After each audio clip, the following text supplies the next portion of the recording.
అధ్యాయము 52వ వచనములో ఒకవేళ చదివినట్లయితే, యేసు జ్ఞానమందును వయస్సునందును దేవుని దయ అందును మనుషుల దయ అందును వర్ధిల్లుతూ ఉండెను. దేవునికి స్తోత్రం. హల్లెలూయా.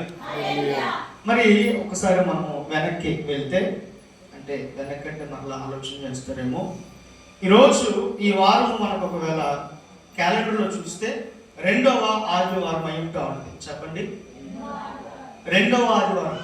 ఏంటి 2వ ఆదివారము అని ఒకవేళ ఆలోచన చేస్తే, యేసు ప్రభు వారు జన్మించిన తర్వాత జనవరి 1 ప్రారంభమైన తర్వాత ఇది మనము మందిరంలో కూర్చున్నది 2వ ఆదివారం అయి ఉంటున్నది.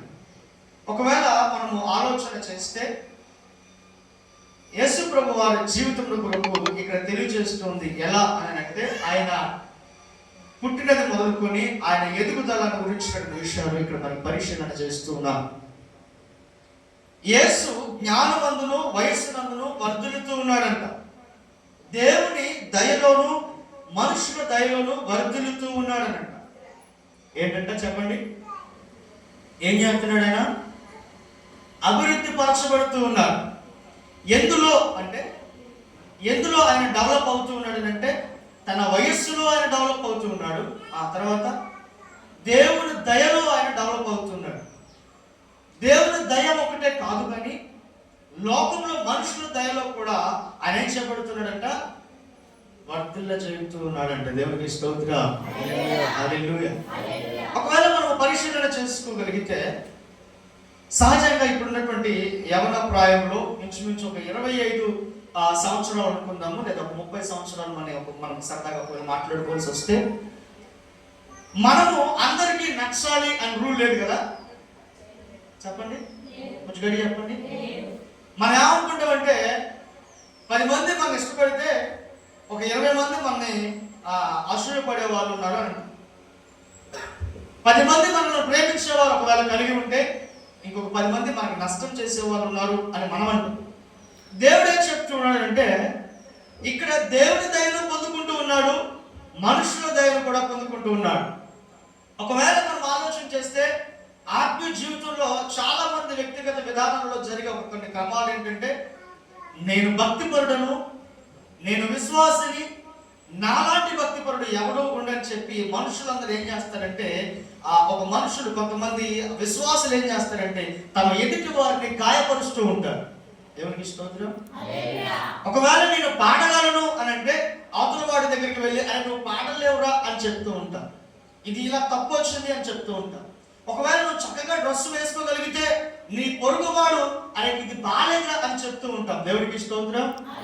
హల్లెలూయా. ప్రియులారా గమనించండి, వాక్యం చెప్తుంది ఇక్కడ మనుషుల దయ పొందాలి అని అంటే చాలా కష్టతరమైతా ఉంది. ఒక మనిషిని దయ పొందుకోవాలి అని అంటే దేవుని విడిచిపెట్టాల్సిందే ఉంది. ఇప్పుడు నేను దొంగని, నేను అవతల వాడికి నచ్చాలి అని అంటే వాడు కూడా ఒక దొంగ అయితేనే వాడికి నేను నచ్చుతాను, లేకపోతే నచ్చుతానా? చెప్పండి, కొంచెం గట్టి చెప్పండి. నేను వ్యభిచారంలో తిరుగుతూ ఉన్నాను, వ్యభిచారంలో బ్రతుకుతూ ఉన్నాను, కలిసి తిరుగుతున్నానంటే వీడు కూడా ఎవడంట? వ్యభిచారస్తుడే ఉన్నాడు. ఇప్పుడు ఒక త్రాగుబోతున్నాడు, వాడు మరొక త్రాగుబోతుకు మాత్రమే నచ్చుతాడు. చెప్పండి, కట్టుకున్న భార్య కూడా నచ్చుడు. ఎందుకంటే వాడు తాగొచ్చాడు అని అంటాం కదా. ఎవరిని? భర్తని ఏమంటాం? మధ్యలో కట్ చేస్తున్నారు, మొదటిది కట్ చేస్తున్నారు. ఏంటంట? వాడు తాగొచ్చాడు అని అంటాం. ఎవడాడు? కట్టుకున్న భర్త. ప్రియులారా గమనించండి, మనం చేసే విధానం అందరికి నచ్చదు. ఇప్పుడు తాగుబోతనం మంచిది కాదు కాబట్టి నచ్చదు అనుకోండి, తిరుగుబోతనం నచ్చదు, మంచిది కాదు కాబట్టి. పెళ్లికి ముందు వీడు 10 మందికి సహాయం చేసేవాడు ఒకవేళ అయ్యుండుంటే, ఏంటంటే పెళ్లికి ముందు 10 మందికి సహాయం చేసేవాడు అయ్యున్నాడు అనుకోండి. పెళ్లి చేసుకున్న తర్వాత వీడు అలానే సహాయం చేస్తూ ఉంటే ఇప్పుడు భార్యకి నచ్చదు, భర్తకు నచ్చదు, లేకపోతే కుటుంబీకులకి నచ్చదు. దేవుడికి స్తోత్రం. పెళ్లి కాక మునుపు నీకు వచ్చే జీతము నాది, ఏంటంట? నువ్వు సంపాదించే సంపాదన. పెళ్లి కాక ముందు ఎవరిది? తల్లిదండ్రులది. ఇప్పుడు పెళ్ళి అయిన తర్వాత మొత్తం వాళ్ళకి ఇస్తున్నావా? సగం వాళ్ళకి ఇవ్వు, సగం నాకు. కొన్నాళ్ళు పోయిన తర్వాత మొత్తం నాకే. దేవునికి స్తోత్రం. ప్రియులను గమనించండి, మనుషుల దయ పొందుకోవాలి అని అంటే అది కష్టతరం అవుతా ఉంది. కానీ యేసు ప్రభు వారు ఇటుపక్క రెండు విధానాలను బ్యాలెన్స్ చేస్తూ ఉన్నాడు. ఒక దొంగకు నచ్చాలి అంటే వాడు చేసిన దొంగతనం మెచ్చుకుంటే వాడి దయ నీకు దొరుకుతుంది. ఒక అధికారి ఏదో తప్పుడు త్రోవలో నడుస్తూ ఉన్నాడు అంటే వాడి యొక్క అవసరం మనకు ఉంటుంది అంటే వాడు చేసే ప్రతి విధమైన పనికి మారిన పనిని మనం ఎంకరేజ్ చేస్తూ ఉంటే అప్పుడు మనల్ని వారు ఎంకరేజ్ చేస్తారు. అప్పుడు వీడు మనవాడేరా అని అంటూ ఉంటారు. కానీ నువ్వు వ్యతిరేకించి నువ్వు చేసేది తప్పు అని ఒకవేళ మాట్లాడి చూడు.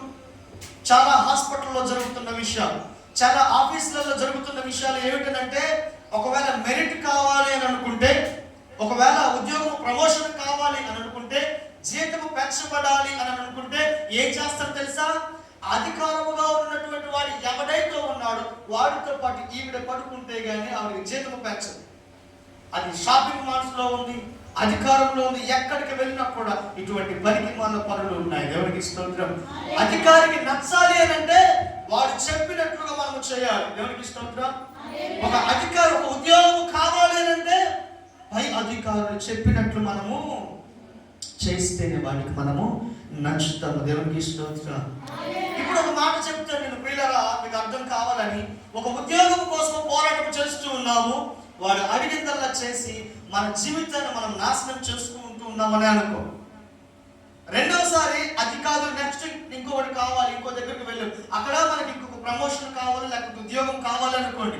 మరలా వాడు చెప్పినట్టుగా మరలా చేయాలి. ఇంకో దగ్గరికి వెళ్ళామనుకుంటే మరలా వాడు చెప్పిన ప్రతి పనికి మారిన పని మనము చేయాలి. ఒకవేళ చేయకపోతే నువ్వు దీనికి సెలెక్ట్ కాలేదు. పిల్లలను గమనించండి, వాళ్ళని తృప్తిపరచడం కోసం మన జీవితాన్ని మనం నాశనం చేసుకుంటూ ఉన్నాము. ఇలా నాశనం చేసుకుంటూ దేవునికి కూడా వ్యతిరేకమైన జీవితంలో మనం బ్రతుకుతూ ఉన్నాం. ఇక్కడ వాక్యం చెప్తుంది, యేసు ప్రభు వారు ఎదుగుతూనే ఆయన వృద్ధి చెందుతూ ఉన్నాడంట. ఒక పక్క దేవుని దయ పొందుకొని దేవుని మాటను బట్టి లోబడుతూ ఉన్నాడు, ఒక పక్క మనుషుల దయను బట్టి మనుషులకు కూడా లోబడుతూ ఉన్నాడు. కానీ ఎప్పుడు కూడా దేవునికి ఒకవేళ దేవుని దయ పొందుకోవాలంటే తప్పుడు మార్గము వైపు ఉండకూడదు. దేవునికి స్తోత్రం చెప్పండి. తప్పుడు మార్గము వైపు ఉంటే దేవునికి మనము నచ్చదు, దేవుని దయలో మనం వర్ధలము. దేవునికి స్తోత్రం చెప్పండి. లోకము వైపు ఒకవేళ ఆలోచన చేస్తే దేవునికి మనం దూరం అవుతూ ఉన్నాం. ఒకవేళ దేవుని వైపు ఆలోచన చేస్తే లోకము వైపు మనం దూరం అవుతూ ఉన్నాము. ఇవి రెండింటిని కూడా యేసు ప్రభు వారు అనుసరించి ఈ రెండింటిలో కూడా ఆయన నిలబడి ఇది కూడా మనుషులకు సాధ్యమే. చెప్పండి. నేను అంటాను, యేసు ప్రభు వారు ఈ భూలోకంలోకి వచ్చిన తర్వాత శక్తులతో వచ్చాడా? మాయమంత్రాలు చేశాడా? బుష్ అన్నాడా? ఎక్కడ కూడా అలాంటి సిచ్యువేషన్ జరగల. ఆయన ప్రార్థన మాత్రం చేశాడు, పాపమును క్షమించాడు, లేకపోతే శోధనను తొలగించాడు. యేసుప్రభు చేసిన పనులువే. ఒక మనుషుడిగా ఉండి మనుషులు తినే భోజనమును చేస్తూ, మనుషులతోనే సహవాసం చేస్తూ, తన శరీరమును కంట్రోల్ చేసుకుంటూ, ఆ హృదయ నేత్రములన్నింటినీ కంట్రోల్ చేసుకుంటూ ఒక మనుషుడు, నేను అంటాను, ఒకవేళ ఇప్పుడున్న పరిస్థితులలో ఒకరికేమో బండి అంటే పిచ్చి, ఒకరికేమో ఫోన్లు అంటే పిచ్చి, ఒకరికేమో బట్టలు అంటే పిచ్చి, ఒకరికేమో ఇంకొకటి అంటే పిచ్చి, వారి జీవితాన్ని కంట్రోల్ చేసుకోలేరు. ప్రియులరా, యేసు ప్రభు వారు పట్టబడుతున్నప్పుడు ఒక మాట చెప్తాడు. ఈ పేతురు అనేటువంటి వాడు తన వరలో నుంచి కత్తి తీసినప్పుడు, నువ్వు ఈ రోజు పట్టుకున్నటువంటి కత్తిని బట్టి రేపొద్దు నువ్వు చచ్చిపోతావు. నువ్వు దేనితోనైతే ఉన్నావో దాంతోనే చచ్చిపోతావు. దేవునికి స్తోత్రం. ఈ రోజు నువ్వు దేన్ని కలిగి ఉన్నావో, నువ్వు ఎక్కువగా ఫోన్ ప్రేమిస్తున్నావా, ఫోన్ ద్వారా నీకు చావు వస్తుంది. ఎక్కువగా నువ్వు అలంకారాన్ని కోరుకుంటున్నావా, అలంకారం బట్టి నీకు చావు వస్తుంది. లేకపోతే ఎక్కువగా నువ్వు దేనికోసం ప్రిఫరెన్స్ చేస్తున్నావు, దాని వలన నీకు ఏమొస్తుందంట? దేవునికి స్తోత్రం. హల్లెలూయా, హల్లెలూయా. ప్రతి విధమైన వాటిలో దేవుడు ప్రత్యేకముగా ఉన్నాడు. మాట్లాడే మాటను బట్టి ప్రత్యేకము, నడిచే విధానం ప్రత్యేకము, మాట్లాడే ప్రతి తీరు ప్రత్యేకము. దేవునికి స్తోత్రం. నేను అంటాను, పోలవరం డబ్బులు పడుతున్నాయి కదా ఈ మధ్యలో. ఆ డబ్బులు వస్తే ఎవరికి కంటికి కనపడం కదా. మనం ఇప్పటి వరకు దరిద్ర బ్రతుకులు